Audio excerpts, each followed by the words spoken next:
Oi, bom dia, boa tarde ou boa noite. Eu realmente não sei que hora você vai conseguir ver esse vídeo, né? Meu nome é Cora Nunes, eu sou enfermeira graduada pela Universidade Federal da Bahia. Atualmente faço residência em saúde da família e comunidade pela FESP Fiocruz. Sou auriculoterapeuta, uma grande entusiasta das práticas integrativas. E nesse momento eu aproveito, né, para orientar vocês a se aproximarem, fazendo a leitura. A internet tem alguns textos que explicam o que são essas práticas integrativas e quem sabe, né, vocês agregarem no autocuidado de vocês, no autocuidado do bebê de vocês. Nas minhas consultas eu sempre procuro agregar alguma dessas práticas integrativas, né? As que eu costumo utilizar a musicoterapia, inclusive agora estou utilizando para o meu autocuidado.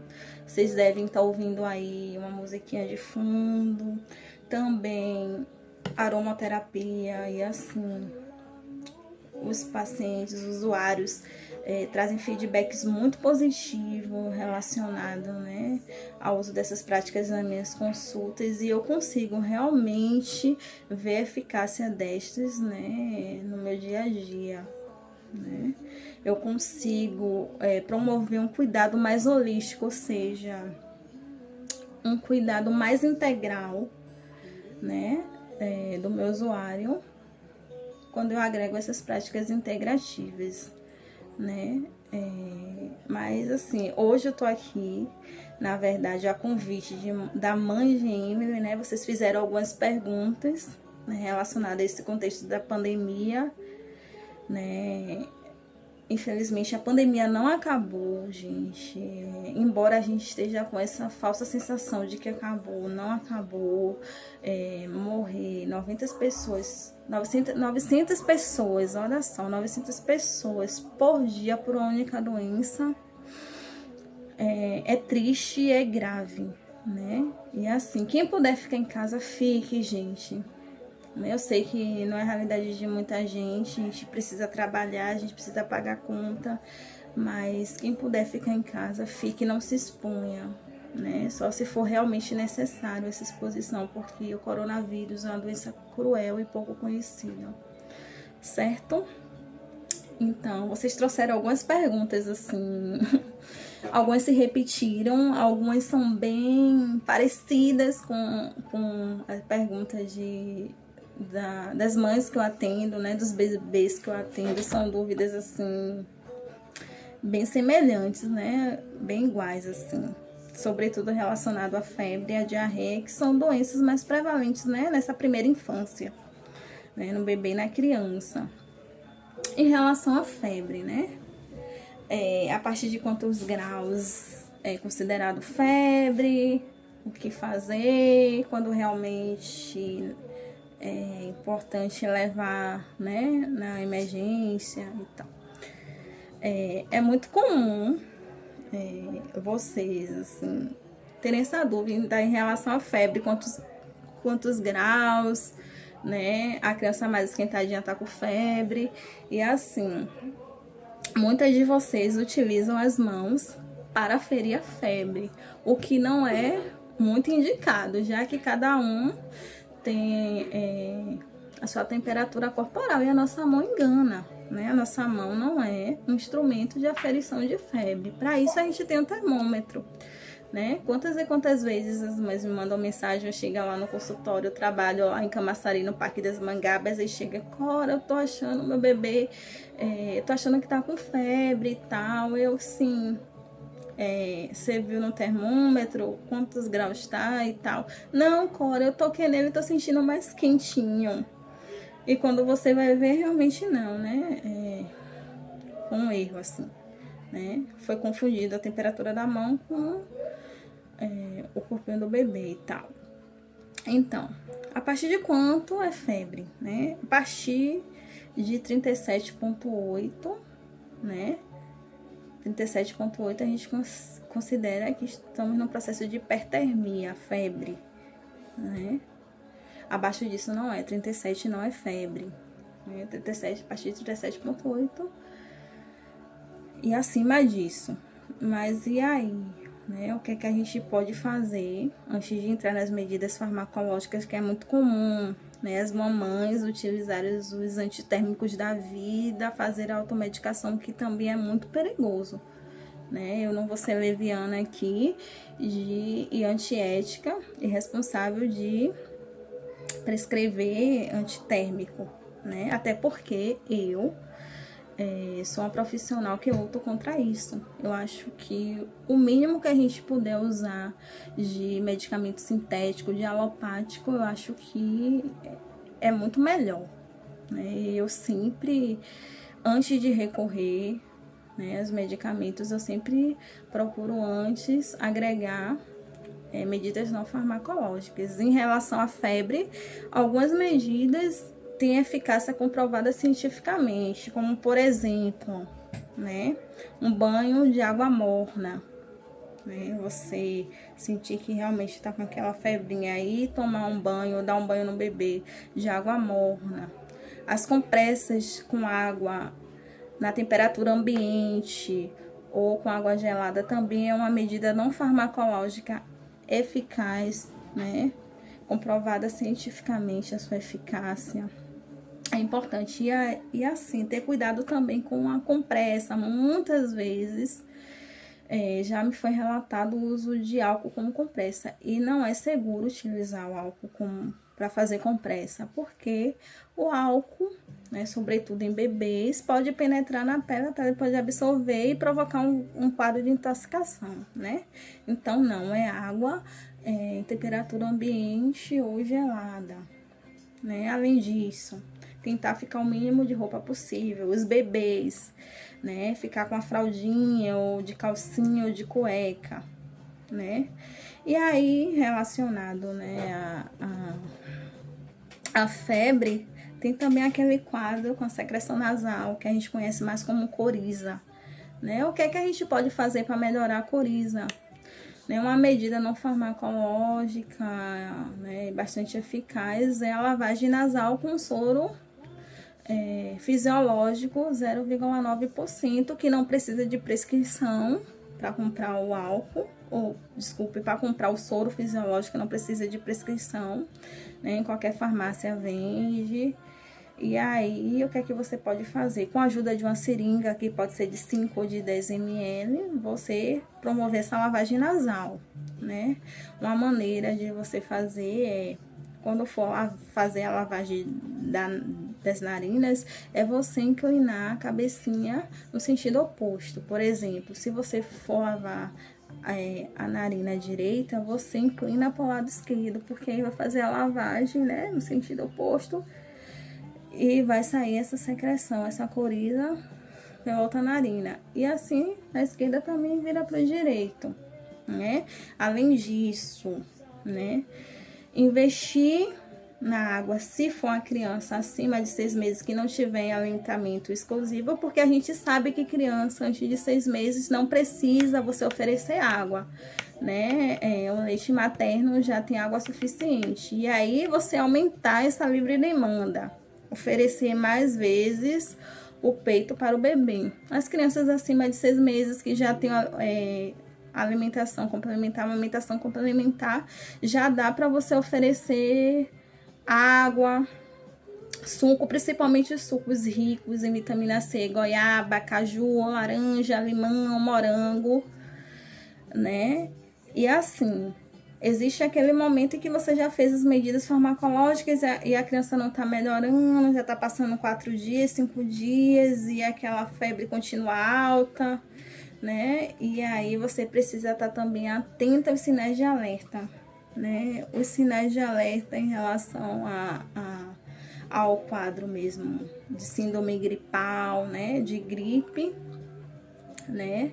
É você perceber, né, quando a criança está com aquele desconforto respiratório e que não melhora mesmo com essa lavagem nasal, né? Você perceber um sinal bem comum é o batimento da asa de nariz. Eu vou exemplificar assim, ó, quando a criança faz esse movimento, ó,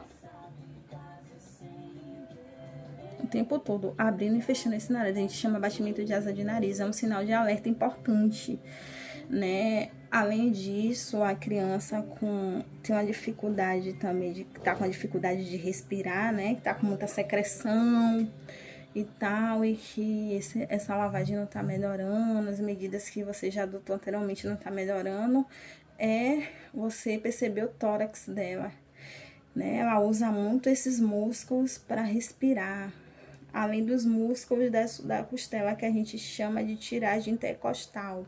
Você perceber que a criança está utilizando muito esses músculos para respirar, é sinal de alerta e que realmente não dá para ficar em casa, né? Além disso, a criança fica muito prostrada, a criança que normalmente é uma criança mais agitada e fica naquela prostração, não interage muito, né? Tá com aquela dificuldade também de se alimentar. São sinais de alertas associados. Também a criança que tem as extremidades, ou seja, a pontas dos dedos, dos pés e das mãos, os lábios roxo ou azulado, também é outro sinal de alerta que a gente precisa ter um cuidado e tentar ir num posto de saúde perto da sua casa ou então na emergência, né? Avaliar, né? Se realmente, né, não tá evoluindo para um quadro mais grave, né? A pneumonia, por exemplo, né? E aí, outra dúvida de vocês é em relação à diarreia. Foi pergunta muito persistente. E aí, a gente precisa entender o que é diarreia. Muitas vezes a gente acha que um episódio de fezes mais amolecidas se caracteriza como a diarreia e não é, né? A diarreia, E outra coisa, a gente também precisa diferenciar a diarreia da disenteria. A disenteria é quando tem a fezes amolecida associada com a presença de sangue nas fezes. E aí, a disenteria é um caso mais grave que não dá para manejar em casa, não. É emergência mesmo, então tem que encaminhar a criança para emergência. Já a diarreia dá para a gente manejar em casa, né? Se não tiver associado também a sinais de alerta, sinais de gravidade. Por exemplo, a diarreia. O que é diarreia? A diarreia, a gente considera um quadro de diarreia quando a criança faz a partir de 4 episódios de fezes amolecidas. Às vezes a criança faz um episódio e a gente já acha que é diarreia. Não, né? A partir do 4º episódio de fezes amolecidas, sem a presença de sangue, que é a disenteria. E o que é que a gente dá para fazer, né, nos casos de diarreia? E aí a gente tem que observar como é que essa criança tá. Se ela só tiver, né, fazendo as fezes, o cocôzinho amolecido, o que dá pra gente fazer, né? Aumentar a ingesta hídrica, se for crianças acima, né, de 6 meses. Se for abaixo de 6 meses, é amamentação, né? Caprichar na quantidade dessas mamadas.